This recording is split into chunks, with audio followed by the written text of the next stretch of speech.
Ito po ang ating pag-uusapan ngayong araw na ito. BBM at Kain Suka Team. May mga kain tayo dyan. Desperado at suko na. Kaya naman, nilaunch na nila officially, nilunsad na ang Plan 2028. Mamaya pag-uusapan natin ano yung Plan 2028. Pangatlo, John Vic, ginaya ang ginawa ni Tambi. Aba, idol! Idol ni John Vic si Tambi. Pangapat, Senado, pababagsakin ni BBM para maproteksyonan yung kanyang anak na si Sandro. At marami pang iba tayong pag-uusapan. Yan lang ang headline, kumbaga. Okay, huwag po kakalimutan, i-like po agad itong video na ito. At sana doon sa mga hindi pa po subscriber ng channel na ito, Coach Oli News PH, sana po ay mag-subscribe po kayo. Hindi na po natin pagtatagalin. Dediretso na po tayo agad-agad sa ating topic dahil kay Coach Oli, bida ang balita. Ito po, bago tayo pumunta doon sa ating main topic, appetizer. Pero bagamat ito ay appetizer, nako, ito ay medyo matindi. Okay, may binanggit po dito si Kiko Barsaga. Anong sabi ni Kiko Barsaga? Manila Golf and Country Club Forbes Park meeting. Nag-meeting sila dyan sa Forbes Park. Alam naman natin, ito si Martin Romualdez, talagang maraming bahay dyan sa Forbes Park. Sana all, Sipi mo, ang dami mong bahay sa Forbes Park. Tapos ang dami mong nalulunod na kababayan dahil sa mga lintik na pagnanakaw nyo, di umano, sa Ghost Projects. Ito ang kanilang napagbitingan. Ilan to? 1, 2, 3, 4, 5, 6, 7, 7. Tingnan natin kung sa tingin ninyo, ilan ang matutupad dito sa mga binanggit ni Kiko Barsaga na di umano ipinagmitingan nila Martin Romualdez. Sabi niya, una, Martin Romualdez will serve as a state witness by the Department of Justice. Agree kayo dyan? Ako, agree ako dyan. Yung paganyan-ganyan nila, naaalala nyo?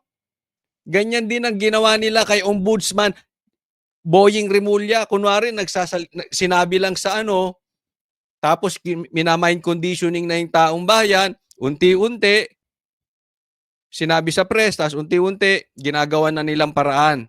Ganito rin to, gagawing state witness to. So pag naging state witness to, ligtas.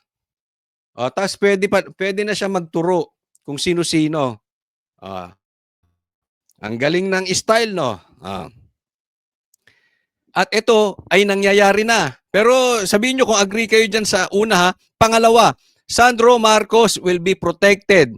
President Marcos will shift the blame to Senate. Agree. Super agree ako dito. Nakikita nyo naman na talagang ang problema, ang karamihan ng magnanakaw, nasa Kongreso. Pero pilit nilang sinisira ang Senado. Yan. Para ma-shift doon to protect yung kanyang anak. Style Marcos, Marcos na Marcos. Ako, I agree dyan.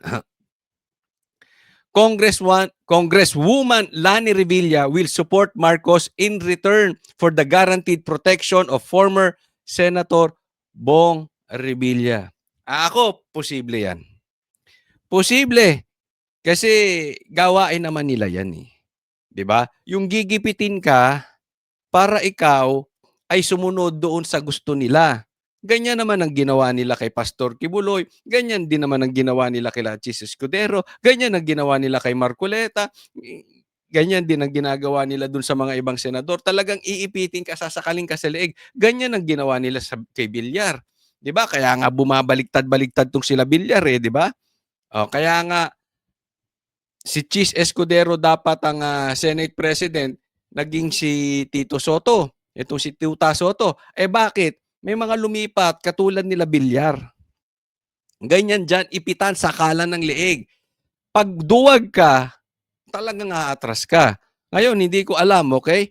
Kung talagang luluhod itong mga Revilla kay Marcos para to protect. But really, I really don't care. Sa totoo lang, I really don't care. Pero very possible yan. Congressman JJ Suarez will support Marcos in exchange for protection. Ayan, totoong-totoo to. JJ Suarez will support Marcos. Alam naman natin, binanggit mismo ni Saldico, isa po ito sa best friend ni Saldico. Sila-sila si Suarez, si Tambi, si Saldi, at meron pang isa si, anong pangalan nun, nakalimutan ko. Pero isa to, ha? Isa to sa Big Four. Isa to sa best friend ni Saldico. So, alam natin, pag dikit kay Saldi, naambunan niya ng grasya. So di umano ang sinasabi nila dito kay JJ Suarez, marami din umano itong ghost projects. Kaya maibabaon to si JJ Suarez. Ngayon, observe po ninyo, pag si JJ Suarez na di umano maraming ghost projects ay hindi ginalaw, hindi pinitik. Samantalang yung ibang mga senator ay pinipitik ng ombudsman, pinipitik ni Vince Dizon, pinipitik ng ICI. Guaranteed to. Sumuporta to si JJ Suarez. Abangan ninyo. Hihimurin din ni JJ Suarez ang puwet niyang si Bongbong Marcos gaya ng paghimod nitong mga kain-tae na pinklawan. Abangan ninyo.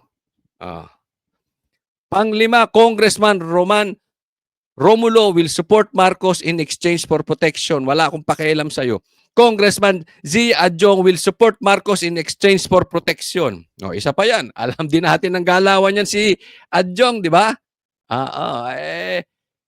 Kaibigan ding batalik yan ni Tambi. Di ba? Panayang protect niyan kay Tambi.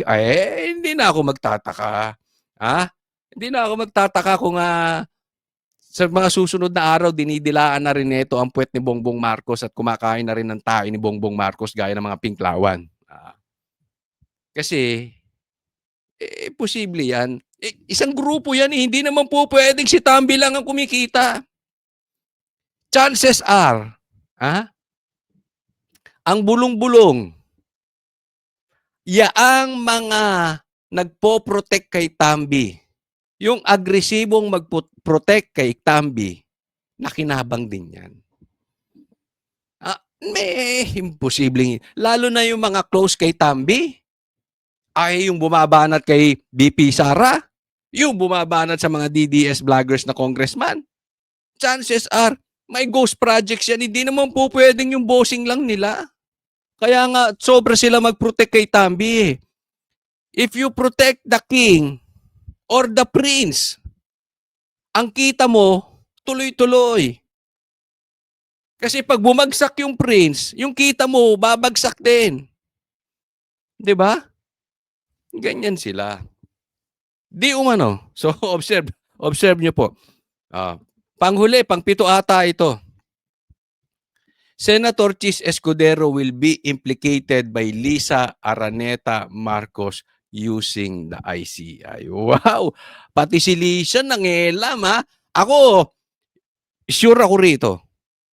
Sa katunayan, ngayon pa lang binabanata na si Chis. Diba? Alam naman natin papunta na kay Chis. Pinupuntahan na nga si Bongo . Diba? Lahat po ng kaalyado ng Duterte, kakanain yan. Yung hindi kakain ng tae ni Bongbong Marcos, kakanain. Hindi ka susunod, kanaka. May paninindigan to. Malakas ang paninindigan nito si Chis Escudero, pambira. Hindi nila makukuha yan. Ngayon, si Lisa, yan ay medyo hindi ko alam kung si Lisa ang gagalaw. Diba? Posible din. Kasi sabi nga nila, si Bongbong Marcos under Disaya yan. Di umano. Ang nagpapatakbo daw talaga ng Pilipinas ay si Lisa at saka si Tambi. Ngayon, lumulutang na talagang yung part na nagpagpapatakbo ni Tambi ay talagang hindi mo na makakaila. Ito na lang si Lisa . Siyempre, hindi naman natin nakikita kung binubulong-bulungan niya yan. Parang bulong ng demonyo yan. Diba? Nakatago yan . Hindi mo naman maririnig. No? Pero pag tiningnan mo, inobserve mo talaga yung aura ni BBM na super weak, Kaya nagkaloko-loko yung Pilipinas, ganyan yan. Posibleng nabulungan din yan ni Lisa. So, posible. So, sa 7 ito, 1, 2, 3, 4, 5, 6, 7. Sa 7 na sinabi ni Kiko Barsaga, hulaan nyo. Tingnan natin kung ano ang mangyayari dyan. Siguro it's very safe to say 4 out of 7 mangyayari. Pero malakas po ang kutob ko. Yang 7 yan mangyayari. Or yung kalahati niyan nangyayari na nga. Kayo po, ano masasabi nyo? Ito, puntahan natin another example ng katarantaduhan nila na nililihis nila ang issue. Ito, tingnan po natin Etong sinabi ni Senator Bongo, bakit siya pinag-iinitan. Pero sa katunayan, ilalatag ko po ang plano diyan ni Bongbong Marcos kasama po si Risa Ontiveros. Ito po. Ano to? May cover up? Ano to, para ilihis yung atensyon sa totoong may kasalanan? Tumbukin niyo po yung dapat tumbukin, mga totoong buhaya. Yun ang, again, lagi ko pong ipapaalala araw-araw dito sa ating channel. Sa mga banateros-banateras dyan. Tumbukin dapat yung totoong buhaya. In short, yung mastermind. Napapansin nyo, paiba-iba na. Si Boying ang tinumbok. Si Bongo, bakla ka ba, Boying? Ng ICI, si Dison, nagpaparinig na rin kay Bongo. Pambira mga animal yan. Sino pa ba? Ang Kongreso, ultimo yung kasama nila, ang tinutumbok. Si Marcoleta at saka si Cheese. Lumilihis tayo dun sa issue eh. Doon tayo sa may ghost projects. Doon tayo mag-focus. Ang ghost projects, nasaan? Nasa Bulacan. Ilocos Norte. Yan po, imbestigahan ninyo. Ba't alis kayo ng alis sa ghost projects? Kasi pag tumutok kayo sa ghost projects, matutumbok ninyo yung mastermind na sinasabi ni Senator Bongo na yung totoong buhaya. Ba't punta kayo ng punta sa iba? Alam nyo kung bakit? Mamaya sabihin ko. Bakit i-atras ngayon? May mga gumagalaw na puwersa para iikot po yung katotohanan. Para hindi mapanagot. Yan, exactly. Yun yung sinabi. Ito yung sinabi ko. Jiggy, kung matatandaan natin doon sa interview kay Ombudsman Boying Rimulya ng Storycon ng One News, sinabi niya na tingin niya pinoprotektahan ng mga diskaya itong si Senator Bongo dahil ayaw daw sumagot o magbigay ng kahit anong detalye ng mga diskaya kaugnay doon sa joint venture sa pagitan ng kanilang construction company at nitong CLTG Builders na again, pagmamayari ng pamilya ni Senator Bongo. Jiggy. Kita mo naman kung hindi bobo rin to si Boying. Ulitin ko, hindi ako nagmamagaling o nagmamatalino. Alam ko matalino yan si Boying kasi lawyer yan ng UP pa yan. Kaya nga hindi ko alam kung yung mga UP lawyers hindi kinahihiya itong mama na ito eh. Di ba? Father ko pa UP law graduate, pambihira. Hindi naman ganito Ay nako, ito si Boying, ang sabi niya, ba't ito si Diskaya? Parang pinagtatanggol si Bongo. Kasi ayaw niyang banggitin yung proyekto nung kanyang tatay, ng kanyang pamilya. Bakit napunta tayo sa pamilya ni Bongo? Kasi kung gusto mo talagang tingnan, Boying, dito huli ka eh. Kung gusto mo talagang tingnan lahat ng mga proyekto ng Diskaya. Sabi ni Chavit Singson, ang laki, bilyon, trilyon, bilyon ang proyekto niya sa Ilocos Norte. Bakit pinagpipilitan mong silipin yung mga pipitsuging kontraktor? Nakalantad na sa inyo, sinasabi na. Karamihan ng flood control projects diyan sa Ilocos Norte ni Bongbong Marcos ang gumawa ay Diskaya. So kung susundan ko yung sinasabi mo, dahil kinokonek mo ang diskaya sa masamang tao, sa pamilya, mas malaki ang proyekto niya sa Ilocos Norte. Ba't pinagpipilitan niyo si Bongo? Alam niyo kung bakit? Ha? Ito yun. Kasi they are preparing for 2028. They are desperate. Everybody knows, kahit yung mga nanonood dito, na dilaw, kain tae, na dilaw, kahit yung mga loyalista ni Bongbong Marcos, yung pula, yung komunista, everybody knows, kung hindi nila mapapatay si BP Sara, she will be the next president. Sigurado na po yan. And they are desperate. Hindi umubra yung impeachment, lumala ang problema sa flood control, sumingaw. Hindi nila masiraan si BP Sara kasi hindi connected si BP Sara sa flood control. So anong gagawin? Sisiraan yung mga nakapaligid. Kaya nga, anong unang siniraan dyan na malapit kay PRRD? Si Pastor Kibuloy. At the get-go pa lang, binanatan na. Si Bato, si Bongo, ngayon si Cheese. Alam natin lahat. We cannot deny this. BP Sara will be the next president. The issue, hindi na nila magalaw si BP Sara eh. Lahat na ng baho, itinapon sa kanya. Parang kumuha ng tae yung pinklawan, ibinato kay BP Sara yung tae. Hindi tumatama. Yung kamay nila ngayon mabaho, amoy tae. Sila ngayon na nagmumukhang, sila na talaga nangangamoy tae. Kumuha naman si Boying ng tae, binato kay BP Sara, nakailag. O di kamay niya amoy tae. Lahat sila ngayon amoy tae. Pasensya na po sa kumakain ha. Pero ganyan po nangyayari. Hindi po bumabaho si Sara. The more nilang batuhin si Sara ng tae, sila yung nag-aamoy tae. Lalo silang bumabaho. So in short, suko na. This is their last plan. Apart from patayin si BP Sara, according to her, plano siyang patayin ni Bongbong Marcos, ni Tambi at saka ni Lisa Marcos. Apart from that, ito na yung pinaka-next plan. Wala na tayong magagawa kay BP Sara. Ang kukuhanin natin yung Vice President. At alam nating lahat, sobrang lakas ni Bongo. Sa katunayan, si Bongo, siya po ang number 1, pinakamalaking nakuhang boto sa Senado. Kung hindi ako nagkakamali, 26 million. That is more than convincing. That is overwhelming. At pagka ganyan ang boto ng isang senador, usually ang number 1, posibleng maging presidente, very, very, very likely na manalong presidente or vice president. And they are looking at Senator Bongo as the next vice president.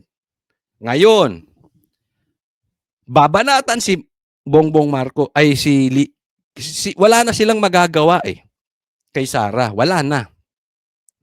Ang gusto nilang kunin yung pagka-vice president para babatuhin, pupunta sila dun sa plan nilang impeachment. Yaan ang plano ng mga yan. Yaan ang bulong-bulungan ngayon. Yan ang lumalabas. Kaya, yayariin na nila. The next possible vice president will be Bongo and Robin Padilla. And they are super popular. Naalala nyo? Ang number 1 senator sa voting, 2022 and 2025 are both DDS. Robin and Bongo. Kahit sino ilagay mo dyan, delikado sila. So, kung hindi nila makuha ang president, they will try to get the vice president. Para pag na-impeach si BP Sara, sila uupo. That's their last ticket. That's their last hurrah. Doon lang nila kaya maging president. Naunawaan nyo. Kasi kung matanggal si BP Sara at ang uupo rin, DDS, tapos sila dyan. You know why? Bakit ganon? Kasi po sobrang lakas ng DDS. They know it. Everybody knows it. At may anong sagot ni Senator Go sa sinasabing meron nga silang koneksyon sa mga diskaya? Paulit-ulit niya sinasabi, Jiggy, kanina doon sa press conference, hindi sila magkakilala ng mga diskaya kaya wala raw dahilan para protektahan siya ng mga ito. Ayan. Hindi niya kakilala Diskaya. Tanong mo si Bongbong Marcos kung kakilala niya ang Diskaya. Tanong mo, Boying, kung kakilala niya si Sandro Marcos. Tanong mo, Boying, kung saan ang pinakamalaking proyekto ng Diskaya. Anong lugar? Nanawagan pa nga siya sa mga diskaya na sabihin lahat ng kanilang nalalaman dun sa mga pagdinig. At tungkol naman dun sa joint venture between the CLTG builders at saka sa mga diskaya, hindi raw yan sekreto. Kasi kahit dun sa hearing, siya daw mismo ang nagtanong kaugnay niyan. Ano? At ang sinasabi ni Senator Bongo, kung sakaling may nagawang illegal doon sa joint venture ng CLTG builders at ng mga diskaya, handa raw siya na siya mismo yung tatayong complainant at maghain ng reklamo kaugnay niyan. Narito ang bahagi ng pahayag ni Senator Bongo. Hindi ko po kilala ang mga diskaya. Wala po akong pakialam sa mga diskaya. Ako mismo ang willing po akong magkaso. Kasuhan natin yung mga dapat kasuhan kahit kamag-anak ko. I'm willing to be the complainant. Yung joint venture between CLTG Malinaw naman yun eh. Kung wala naman talaga, hindi naman dawit talaga si Bongo doon. Di ba? Kung hindi naman siya kumita sa Diskaya, anong masama? in St. Gerard. Sabi, sir, they were able to bag contracts sa Davao, hundreds of millions. Did you know about it? Were there favors given para makakuha ng contract sa Davao? Since 2001, di po ako nag-influenza. Nakialam ba ako para bigyan ng Gago tong mga to. Isipin mo, gusto nilang silipin yung kontrata sa Davao noong dating panahon pa. Pero yung ghost projects ngayon sa Ilocos Norte, ayaw nilang silipin. Hindi na mo kalokohan. Hindi nila gustong solusyonan yung nakawan ngayon. Hindi nila gustong solusyonan at ikulong or panagutin yung mga nagnanakaw. Parang gusto nila, sige tuloy na magnakaw kayo, sisingilin natin yung nakaraan. Ganyan po ka-loser yan si Bongbong Marcos. Sinisisi. Kaya ako kitang-kita ko hindi talaga aasenso ang bansang Pilipinas hanggat si Bongbong Marcos ang nakaupo. Kasi wala silang alam, hindi nila alam yung salitang responsibilidad. Assume responsibilities dapat eh. Instead na ganun, hindi, pasa natin sa iba. Tapos tayo nakaw lang ng nakaw. por ang aking kamag-anak, hindi. Because I observe delikadesa. Ito po, tingnan natin. Bukod kay Bongo, si BP Sara din. Alam naman natin. Pati si BP Sara, na walang kinalaman sa flood control projects, dinadawit. O, ito, tingnan natin, ha? Ito, pakinggan po natin si BP Sara, ha? Bibigyan natin ng komentaryo. Makakasabi naman talaga ang mga contractors and even si Secretary Bunuan, wala talaga akong at all project dyan sa DPWH. Ayan, maliwanag, walang proyekto si BP Sara at alam din nila yan. Ang nagiging issue kasi dito, bakit si Diskaya ng si Diskaya ng si Diskaya? Ang daming contractor, 15 niyang nilatag mo, Bongbong Marcos. Ba't hindi mo pa imbestigahan sa ICI? Ba't hindi mo pa imbestigahan kay Vince Dizon? Ba't hindi mo pa imbestigahan yan kay Boying? Diskaya ng Diskaya. Mukhang meron kayo talagang gustong takipan na nagaganap. Alam daw ng bise na susubukan pa rin siyang i-implicate sa issue. Papaimbestigahan na kasi ni Ombudsman Jesus Crispin Remulla sa DPWH ang kaugnayan ni Senator Damonyo talaga itong si Bo. Ha? Halatang halat. Alam mo dati, yung kasalanan, kinahihiya. Ngayon, parang hindi na. Lantaran. Kita mo yung ginagawa ni Boying? Halatang halata. Pero hindi na siya nahihiya. Wala na. Sa kanila, hindi na issue dito yung hiya. Ang issue dito, kaya ba namin gawin? Kung kaya namin gawin, gagawin namin kahit nakakaya. Kahit mali, kahit illegal, gagawin namin. Senator Bongo sa government contractors na sina Sara at Curly Discaya. Kung aabot ba sa akin, sa tingin ko aabot siya kasi kaalyado kami. Sa tingin ko ililink nila, sa tingin ko susubukan nila na paabutin sa akin dahil sa kaalyado ni dating Pangulong Rodrigo Duterte, si Senator Bongo. Ito, kasi alam naman natin, kita na natin yan. From the very start, ang una nilang kinana, si Pastor Kibuloy. Alam natin yan. Bakit? Kasi yung SMNI, supporter ng Duterte. Si Pastor Kibuloy. Di ba? So, tuloy-tuloy yan eh. Si Bongo, si Bato, si Cheese, pati nga si Marcoleta, di ba? Pati asawa ni Marcoleta, sinilip. Ang dami na nalang sinilip, puro connected sa Duterte. Samantalang yung mga nagnakaw nasa Congress. Hindi nila binabanggit yung mga kilala dong best friend ni Tambi tsaka ni Saldi. Alam naman natin yan. Ang dami nang binanggit dyan ni Chanco. Wala sinisilip to si Boying. Wala sinisilip yung gobyerno. Yung anak nga ni Boying, biglang naglahong parang bula yung kaso. Yan ang sinasabi ng taong bayan eh. Di ba? Ganyan po sila kalupit. Kaya ngayon, sa totoo, dapat nga matutuwa kayo pag kayo ginigipit ngayon. Kasi pag ginigipit kayo ngayon, ibig sabihin may bayag ka. Pag hindi ka ginigipit ngayon, sigurado kumakain ka ng tae ni Bongbong. Basta kung ano lang ilagay niya dyan, sige. Ang importante, yung agenda namin. Kahit mali, gagawin naming tama. Kaya maraming abogado nagbumukhang bobo kasi pinagsasabi nila. Isipin mo sinabi Bendalo, umuo naman. Pambira. Ganyan. Kaya nagmumukha silang bobo. Bakit? Kain tayo. Pasensya na po talaga. Ay yung frustration ko na, pambihira. Diyan pa lang, pag tiningnan nyo yung big picture ng Pilipinas, we are so far from developing country. Ang layo natin.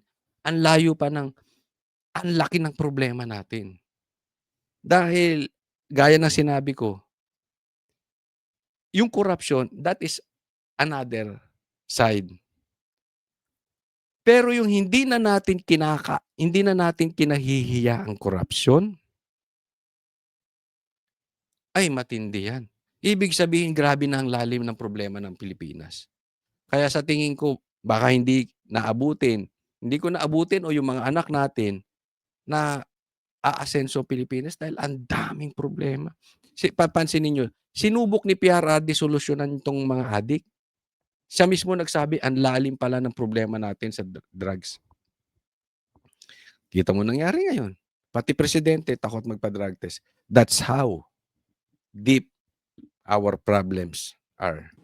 Doon siguro nila gagawan ng kwento yon. Yung part na ako, si PRD, nasa gitna, at si Senator Bongo, nasa kabilang side. Inaasahan niya na rin daw na ituturo sila ng kanyang amang si former President Rodrigo Duterte sa investigasyon ng ICI. Nagkomento rin ang bise sa naging pahayag ni Pangulong Bongbong Marcos na kumpiyansa siya sa daloy ng investigasyon ng ICI. Kumpiyansa daw. Kumpiyansa siya. Malaki tiwala niya sa investigasyon ng ICI. Bakit? Panatag rin daw ang Pangulo na hindi maiuugnay ang Office of the President dito dahil wala raw siyang itinatago. Sagot ni VP Panatag siya dahil wala siyang tinatago. Bongbong Marcos naman. Huwag mo sabihin, pumirma ka lang ng pumirma, hindi mo alam ang nangyayari. Sara. Sa ganitong ongoing pa yung Hindi, investigation, ako gusto ko lang tanungin, pasensya na po tanungin yung mga loyalistang nanonood. Do you honestly believe walang ninakaw to si Bongbong Marcos? I think, hindi lang ninakaw. Kung opinion ko tatanungin nyo, he is the mastermind. Di ba? Kayo mga loyalista, ano masasabi nyo ron? Sabihin nyo, fake news? Hindi totoong nagnanakaw si Ganyan nakakurta utak ninyo. Kayo namang dilawan, alam niyo 'tong nangyayari. Kaya nga ako, sigurado ako na yung pagka-senador ni Kiko, Pangilinan at saka ni Bam Aquino, sila nga mismo nagtaka, eh. Si Sharon nga nagtaka bakit sila nanalo, parang hindi nila ine-expect mananalo. Alam mo bakit?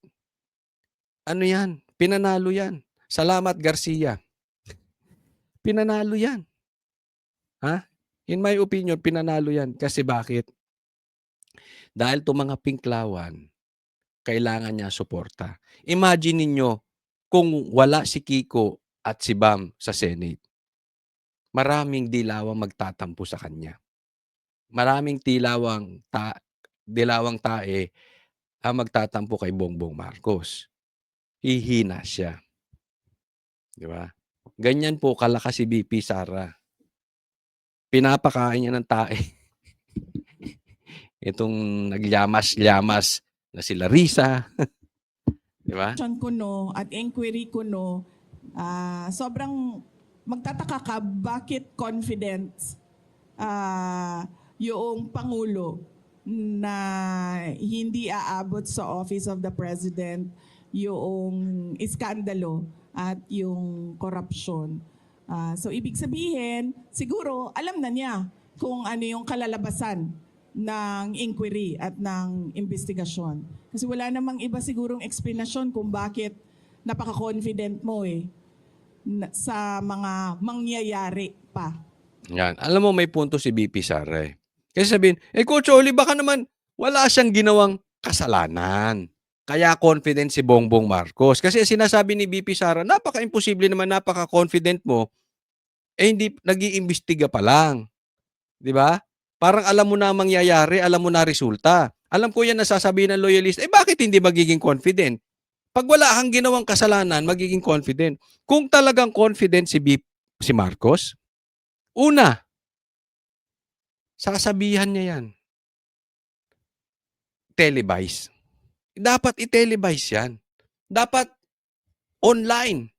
Napapanood ng taong bayan. Ipanood nyo sa amin yung investigasyon. Trilyon po ang ninanakaw. Gusto nyo sikreto. Confidential funds ni BP Sara 150 million lang. Halos mamatay kayo kakareklamo. Umabot pa sa korte lahat yan. Nagkabayaran pa. Itong trilyon gusto nyo imbestigahan nyo sikreto. Kaya naniniwala kami, hindi confident si Marcos dahil wala siyang ninakaw. Confident siya dahil lutong Macau yung ginagawa sa ICI. Bigyan ko pa kayo ng pangalawang example. Kung confident talaga si Bongbong Marcos, hindi niya kailangan papalitan yung Senado, yung Senate. Hindi niya kailangan papalitan dun si Chis Escudero. Bakit inutusan mo yung tuta mo di umano? Halatang halata naman. Yung binabanggit ni binabanggit ni Diskaya, yung binabanggit nung Marines, papunta na sa'yo. Tapos anong ginawa ninyo? Nagkaroon kayo ng kudeta sa Senado. Kinuha ni Tuta Soto, tapos kay Marcoleta. Kung confident ka, hindi, hayaan mo yan. Hayaan mo si Chis, as Senate President, hayaan mo si Marcoleta, ang Senate, Blue Ribbon Chairman. Wala akong ninakaw. Sige, open book tayo. ICI, televise. Hindi ka confident, Bongbong Marcos. Bakit? May tinago ka. Wala pa akong nahanap na tao na alam kung ano yung mangyayari bukas. Agad naman itong pinalaga ng palasyo. Sa isang pahayag, sinabi ni Palace Press Officer Claire Castro na si PBBM ang naging susi para maiwasan ang paggawa ng anomalya sa bansa. Hindi rin daw ito natatakot na magpaimbestiga, isang bagay na hindi raw ginawa ng nakaraang administrasyon. Puro ka ganyan, hindi siya natatakot pa imbestiga, ayaw nyo pa-televise. Di ba? Kung hindi siya natatakot, magkaalaman. Ikaw ang nagtayo niyang. Pwede ka namang independent sa ICI kahit ikaw nagtayo. Pero sabihin mo lang televise. Huwag mo sasabihin na it's up to them. Anong it's up to them? Si Magalong pinatanggal nyo. Kasi alam nyo, si Magalong hindi kayang pilipitin ng leeg. Kagaya mo, Claire. Next po tayo, tingnan po natin to. Eto, tingnan natin to sinabi ni Bongbong Marcos. Bongbong Marcos, pakisabi, hindi mo talaga sinabi itong quote card na ito. Ito po ay nilabas sa Facebook ng Para sa Bayan at nakuha ko to. Sige na, sabihin mo peke ito. Ha? Kasi tingnan mo ang sinabi mo. Hindi ako aalis sa palasyo hanggat hindi naaayos ang problema sa flood control.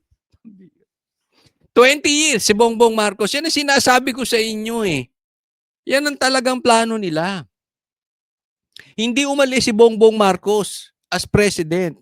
Umalis man yan, he will make sure na pilipit niya na yung leeg na uupo. Para hindi siya mabalikan sa mga ninakaw niyang bilyon-bilyon di umano. Kasi kung hindi ka aalis, hanggat di naayos ang problema sa flood control, talaga hindi ka aalis dyan. 20 years ka dyan. Gaya ng tatay mo. Parehas kayo ng tatay mo. Parehas kayo ng tatay mong diktador. Parehas kayo ng tatay mong magnanakaw. Parehas kayo ng tatay mong gusto 20 years umupo dyan. Di umano. Kailangan may ganun eh. Bakit? Nanggigipit itong mga to eh. Pag nagsasabi ka ng totoo, gigipitin ka ng mga yan. Kaya lagyan mo di umano. Pag di ka nagsabi ng ganon, at hindi nila kayang pilipitin yung leeg mo, magagalit yung mga yan.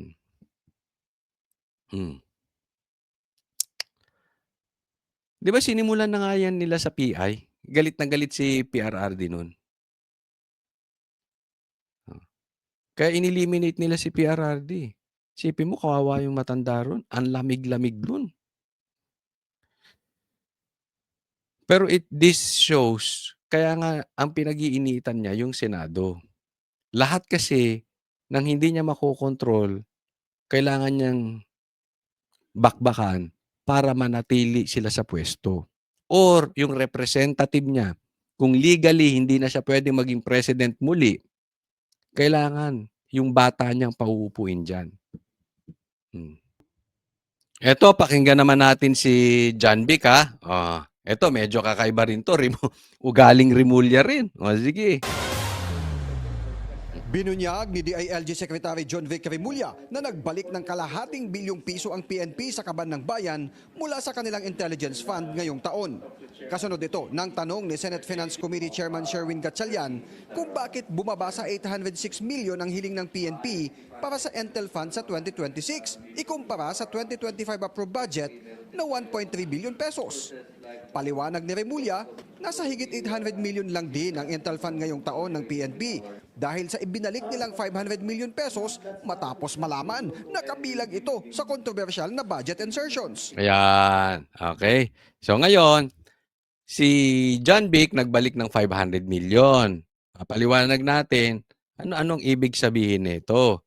Kasi sabi niya, ito ay nakabahagi sa insertions. Sa inyo amendments, para sa majority amendments, para sa makabongbong at para sa mga kain-tae na si Risa at Dilawan amendments. Ayan. The 500 million that is additional to that was an insertion which we turned over to the office of the president. We didn't use that 500 million. So Ang linis no? Ang linis, tinin over sa president. You are my hero. Walang yato si John Vic. Ginaya pa si Tambi. Si Tambi, na mastermind sa nakawan ng ghost projects, gagawing state witness. From buhaya, naging hero. Eto naman, na sinungaling at swapang, di umano, hero pa.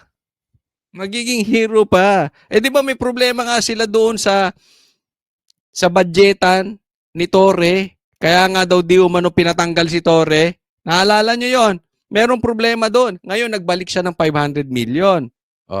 Di malinis siya. Kita nyo? Ganyan ang ginagawa. Ibig sabihin, naglilinis na sila. Ito yung SILG ko. Parte ng executive department. Nagbalik ng insertions. So ano ibig sabihin yan? Ituro natin si Saldico. Kaya ito si Saldico hindi yan pauuwiin. Gagawin nilang fall guy yan. Lahat ng kasalanan, sigurado yan din ang sasabihin ni Tambi pagka naging state witness. Lahat kasalanan ni Saldico. Tapos Saldico, wag ka uwi, diyan ka lang. Hindi namin kakansilin ng passport mo kasi sabi ni Claire, wala ka pa namang kaso. So diyan ka lang. Wag ka mag-i-stay, wag ka nga alis diyan. Basta enjoy mo yung trillion peso mo, hayahayang buhay mo diyan, kumuha ka ng kung anong gusto mong kuhanin, magpaka-happy-happy ka diyan, sa'yo namin ibibintang. Malinis tayong lahat, walang makukulong. Malinis ang presidente, nagbalik pa si John Vic ng 500 million. Ito ang problema diyan. Alam nyo kung ano? Okay. Bakit? Ngayon lang. Dati nang ginagawa yan eh. Dati na nagsasalpak dyan. Ngayon magpapahiro ka. Huwag mong sabihin hindi alam ni Presidente Bongbong Marcos yan. Sasabihin mo, ngayon lang ako naupo. Bakit tahimik ka? Ba't hindi mo sabihin yung dati insertions? Ngayon lang ba nangyari yan? O taon-taon niya, for 3 years, ganyan nangyayari. Suddenly, magbabalik ka. Ano nangyari dun sa dati? Tanga lang? Tanga lang? Hindi alam ni Bongbong Marcos, tanga lang siya? Tahimik ka lang doon? Basta ito, ngayon? So that is the grand total. But as a court, Bibisi itong gobyerno, no? Kung sino pa yung hindi gumagawa ng masama, sila pa yung magiging hero. according to we only followed what is according to the GA and not the NEP and not the GA. What was put additional was we found no use for it and we returned it to the Office of the President. Dagdag pa ni Remulla nang malaman nila na ang nagsingit ng 500 million sa PNP Intel Fund ay ang una ng pinangalanan sa isyu ng umano'y paglalabi sa DA na mabigyan ang kanyang kumpanya ng dagdag alokasyon para sa imported na isda. Yung excess na 500 was actually unutilized, no? So Yes, sir. We returned it because it was an insertion in the budget. And the insertion came from the person who requested 3,000 containers of fish. So ibig sabihin si Saldico. Sino ba nag-request ng 3,000 container of fish? Saldico. Kasi ang nag-insert si Saldico, hindi nila tinanggap. Ang tanong, kanino napunta? Saan napunta yung 500 million? why will they insert intelligence funds? it beats me, sir. We didn't ask for it, so I returned it. Sa hearing sa Senado sa budget ng Department of Agriculture, lumabas ang pangalan ni dating Congressman Zaldico na humiling umano ng pabor sa DA para sa fish importation. Pangalan ba Tingnan nyo to. Listen to this carefully. ng Saldico talaga? Oo, totoo yun. 3,000 containers. Yes, Mr. Chair. God, Mr. Chen, nalulula na ako. Nakapasok ko ba yung 3,000 containers o hindi na tuloy? No. Hindi niyo talaga bigay. But I have evidence to show that he requested for it because I have the text. Pangalawa, I have evidence to show that he did import a lot during the time of the Ba't hindi talaga to si Saldico, no? Ang dami talagang kagaguhang ginagawa. Pero isipin mo, pati isda gustong pasukin. Pati DILG gustong pasukin. Pati nga laptop eh. 'Di ba? May anomalya rin 'yan sinasabi ni BP Sara. Lahat pinasok. Tanga lang. Hindi alam ni Tambi. So siya may kapangyarihan kung saan siya magi-insert. Insert dito, insert doon, insert dito. Kuha dito, kuha dito. Tanga lang si Tambi, hindi niya alam. Si Bongbong di niya rin alam. Naglolokohan tayo dito, mga brad. administration using the 3 nominated companies, Mr. Chair. Tiniyak naman ni Senator Gatchalian sa DILG ang kanyang pagsuporta sa hiling na 806 million na Intel Fund ng PNP sa 2026. If there's one department that we want to support with intelligence fund, that's PNP. No, because you need that to gather intelligence, counterintelligence, and we want to make sure that you're equipped in terms of information. Tapos nang sumalang sa committee level ang 210.1 billion pesos na panukalang budget ng PNP sa susunod na taon. Para sa agenda, Dexter Ganibe. Nako, next po tayo.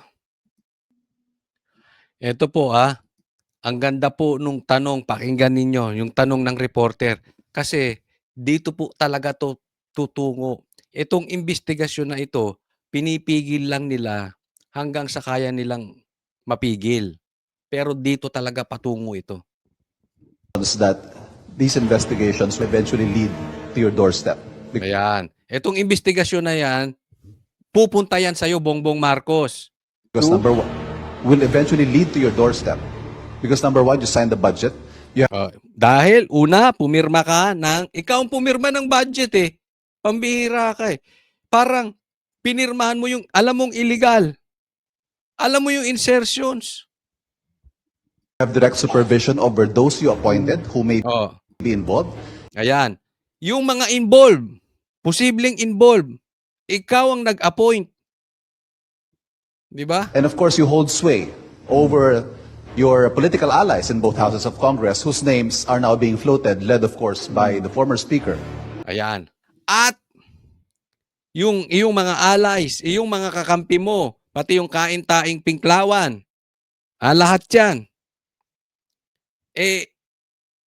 Sila ang dawit sa pangunguna ni Tambi. So talagang pupunta sa iyo yan. Ang ganda nung tanong.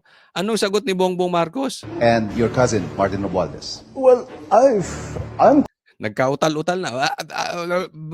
confident because I know what we did. Ayun. Yun na yun. Confident ako kasi alam namin yung ginawa ko. Pambihira. Kayo nga kasama sa nagnakaw. Nakatago lang kayo ni Tambi. Pero sa totoo kayo, di umano yung nagko-control.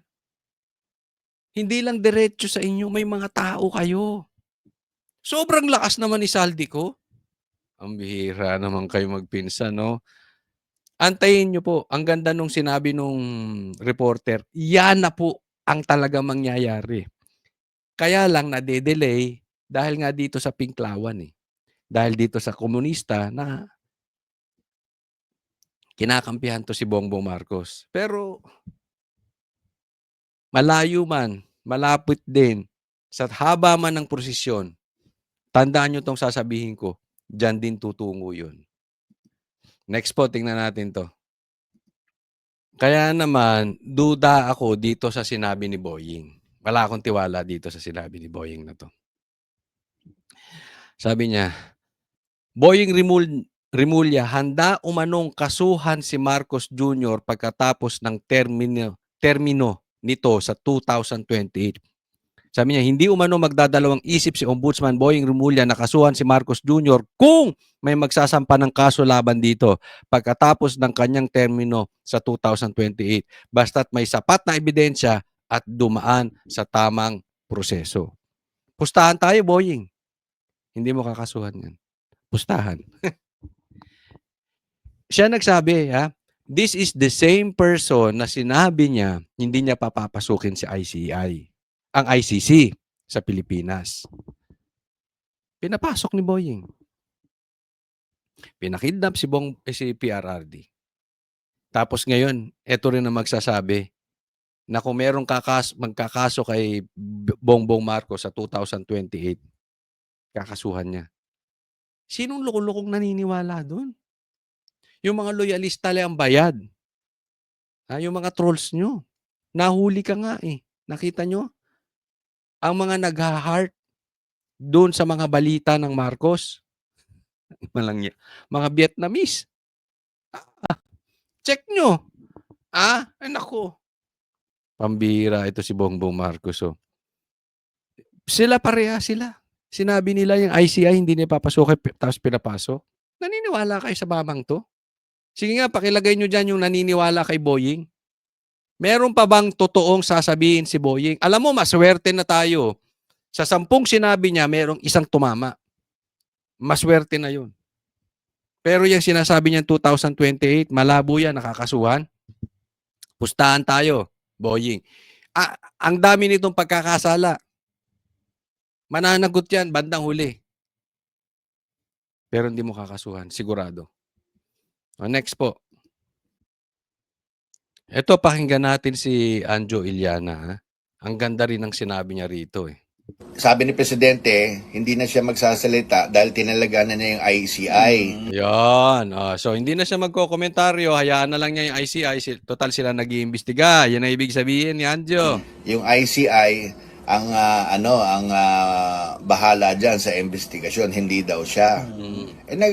Nagre-reklamo ngayon yung taong bayan, yung ICI nga nandyan, pero ayaw naman kaming papanuurin. So, nangyayari ngayon, nagkakaroon po ng lutuan sa ICI. Hindi ko alam kung yung luto is fair or unfair. Lutong Macau or Lutong Makoy. O, yan. Yan ang tawag sa ICI, Lutong Makoy. Ma-post nga yun. Pambira. Kaya nga, ICI ang bahala. Ayaw nyo naman kami panuorin. Ang usapin dyan, trilyon. Tapos sikreto, kayo lang. Kayo magtutropa. Ang bihira naman. Ginagago nyo talaga Pilipinas. Oh. Pero alam nyo, eto si Anjo. Nakakabilib. Kasi karamihan ng artista natin ngayon, bayad eh.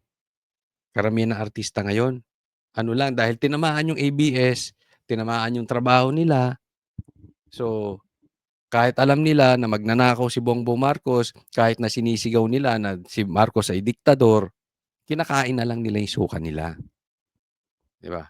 Kasi tinamaan yung, ang talagang mahal niya, mga artista na yan, hindi taong bayan.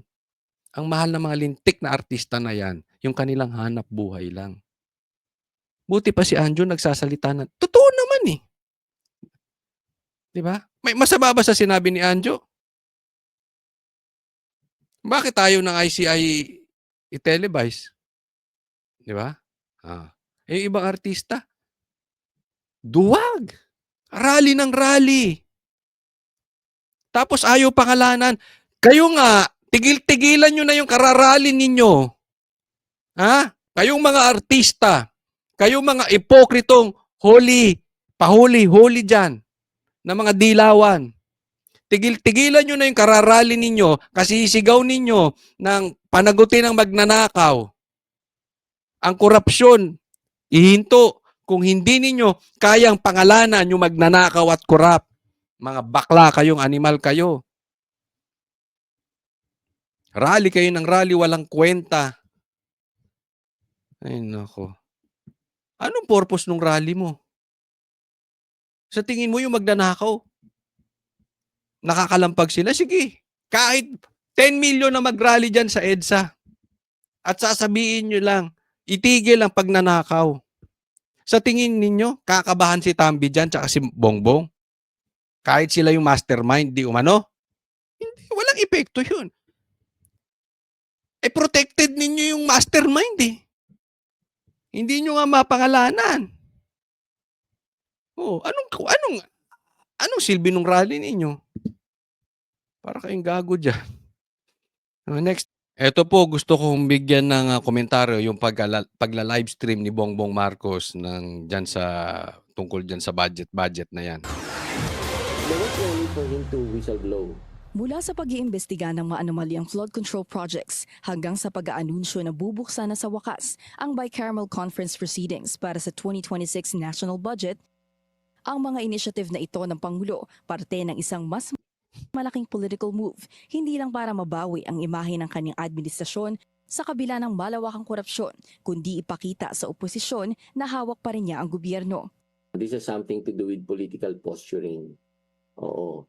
Na you've been there for 3 years. Ang tanong ko sa kanya, he has been there for 3 years. And yet, what took him so long? Parang bago yung 2025 budget, nakailang pirma na siya ng national budget. So I'm quite sure, ganyan ang kalakaran noon. Pero bakit ngayon lang? Yan ang ganda nung sinabi. Ngayon ila-live stream yan? Ha? Dati nyo nang ginagawa. Inabot ka ng 3 taon bago nyo ma-realize kailangan niyang i-live stream. Hawak nyo yung mga yan eh. Yung hearing na yan, hawak nyo yung mga politikong yan. Di ba? Okay yung ila-live nyo yan. Okay? Ang tanong lang, bakit ngayon lang? Pangalawa, ito ang mas importante itong pangalawa. Instead, na yan ang hearing na yan ang ila-live stream nyo, ang i-live stream ninyo, yung investigasyon ng ICI. Yaan ang hinihingi ng taong bayan. Dahil dati naman, hindi nyo nila live stream yung hearing na yan. Huwag nyo nga kaming lokohin. Nang matalo ang administration slate nitong midterm election, inabangan ng political analyst ng Professor Dennis Coronacion kung paano ipapakita ni President Bongbong Marcos ang pagbawi niya. Matapos magsilipatan ng panig ang kanyang mga kaalyado, gaya ni na Senator Ayan, ito. Ang ibig niya sabihin, paano i-flex ni Bongbong Marcos na hindi ako lame duck? Ha? Ako pa rin ang powerful. Kasi natalo yung Senate slate niya, di ba? Bihira yun. Na incumbent president yung slate mo natalo. It shows a lot na walang tiwala na ang taong bayan sa'yo.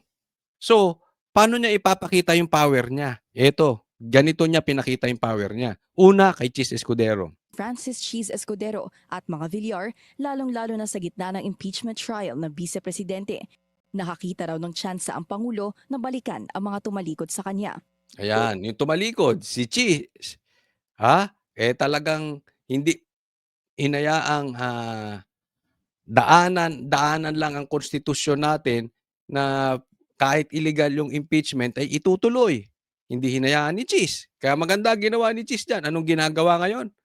Binabalikan si Chis. Ganito na rin ang Villar pa dun sa Prime Waters. So, nag-flex siya ng muscle. Pinakita niya that he's still powerful. And pinakita niya yung consequence ng pawalan ng loyalty sa kanya. Ang announcement Yun ang dun eh. Ito namang Villar nakakabwisit. Nanindigan na nga kayo. Tumayo na kayo. Sa kalagitnaan ng laban, tumawid na naman kayo. Duwag din kayo, Villar eh. Alam mo, Villar, hindi sana nagkaloko-loko yung investigasyon sa Senado kung itong 2 Villar hindi lumipat eh. Kasi lumipat yung 2 Villar, tapos lumipat si Lito Lapid. Alam naman natin magsisilipat lahat yan. Di ba? Pero yung mga ibang nandito sa kampo ng Duterte Black, yung 4 na lumipat dyan tayo nagka-problema. After nun, naging Itbulaga yung Senate. Naglagay ng clown ng Blue Ribbon Chairman. Nabuksan ng BICAM sa publiko. Good points para kay PBBM. Ito raw kasi ang gusto talagang makita ng publiko na umaaksyon ng gobyerno laban sa katiwalian. Pero hindi rin daw dapat malimutan ng Marcos Jr. administration na kung 2028 national elections ang pag-uusapan, walang mabangong politiko sa kanilang hanay. Ito matapos bumaba sa pwesto at tuluyang lumutang sa Yun ang issue, di ba? Di ba? Napaliwanag ko, andyan ang problema. Wala na talaga eh. Alam nila, wala na makakabangga kay BP Sara kung malinis at eleksyon lang ang pag-uusapan. Ibang kaso yung iipitin, papatayin, pero kung walang patayan, walang panapat ang kampo ni Bongbong Marcos. flood control anomaly ang pangalan ni presidential cousin and former House Speaker Martin Romualdez. Sa ngayon, wala pa rin daw siyang nakikitang pwedeng itapat kay VP Sara sa administrasyon na mabango ang reputasyon. Pero ang pagkakatalaga ni Ombudsman Jesus Crispin Remulla, pag-upo ni House Speaker Bogie D at pagpapalit liderato sa Senado, parte umano ng plano ng administrasyon na bakuran ang Malacanang. Yun. Doon niya ginawa ng paraan. Natanggal si Tambi, ang pinalit. Natanggal si Bonjing, pinalit si isang Bonjing naman, si Boji. Nilagay si Tuta Soto. Tapos ombudsman. So hawak na. Controlled. Paano pa pananagutin yung magnanakaw dyan sa ghost projects? So it means, dyan siya nag-flex ng muscle. Pinakita niya, malakas pa ako ngayon. Di ba? Kasi ang mga nakaposisyon, kaya niyang pilipitin sa leeg. Yan ang naging problema. Kaya nga sabi ko, okay na sana kung hindi lang naduwag tong mga bilyar Okay sana. At least sa Senado, tumatakbo yung investigasyon. Samantala, ang growing discontent ng publiko noong September 21 at ang usap-usapan ng isang military junta, warning na raw sa Pangulo na seryosohin ang lahat ng banta sa kanyang pwesto. Anya, history shows, kapag humantong sa junta ang galit ng mga tao, katapusan na raw ng isang Pangulo. Yun ang yung military junta na sinasabi. Okay, hindi po natin pinapanawagan yan, pero ang punto nung pag nangyari ang military junta na yan, nasagad ng Pilipino, tapos na dito si Bongbong Marcos. Bigyan ko lang komentaryo itong isang sinabi dito. House Speaker Bogie D at pagpapalit liderato sa Senado, parte umano ng plano ng administrasyon na bakuran ang Malacanang. At saka hindi lang yung bakuran. They are looking forward sa 2028 na Wala na wala nang titibag. 'Di ba? So kailangan talagang pahinain ang Duterte Block. Na hindi siya magalaw ngayon at after beyond 2028 kasi alam naman natin to si Bongbong mana sa tatay niya. Gusto nito magstay in power. Hangga't makakaya niya mag-stay in power ito. Kaya nga sabi ng ibang tao diyan ba't pa kaya hindi na overdose to? Ako ayoko pumunta sa ganung sitwasyon, no? Hayaan natin kung ang Panginoon kung patungkol diyan. Huwag lang tayo mawawalan ng pag-asa. Mga banateros, banateras, ito ang aking laging sasabihin sa inyo. Ibalik natin sa totoong buhaya. Ipagpatuloy ninyo ang sigaw ninyo sa social media, sa YouTube, sa Facebook, sa Twitter, sa lahat po kung anong meron kayong account. Sa mastermind tayo mag-focus. Lahat po yan. Guguluhin nila yan. Huwag tayong basta-basta maniniwala sa balita. Kung may katotohanan man, yung ibang balita, hindi dapat doon nakafocus. Ang focus natin, sino ang mastermind ng ghost projects ngayon. Pag lumilihis na dyan, magsama-sama tayo banateros, ibalik natin sa tamang agenda, sa tamang kalalagayan ng Pilipinas. Maraming salamat po. Huwag pong kakalimutan, i-like po itong video na ito at sana masuportahan po ninyo ang lahat ng mga videos na ating ginagawa. God bless everyone.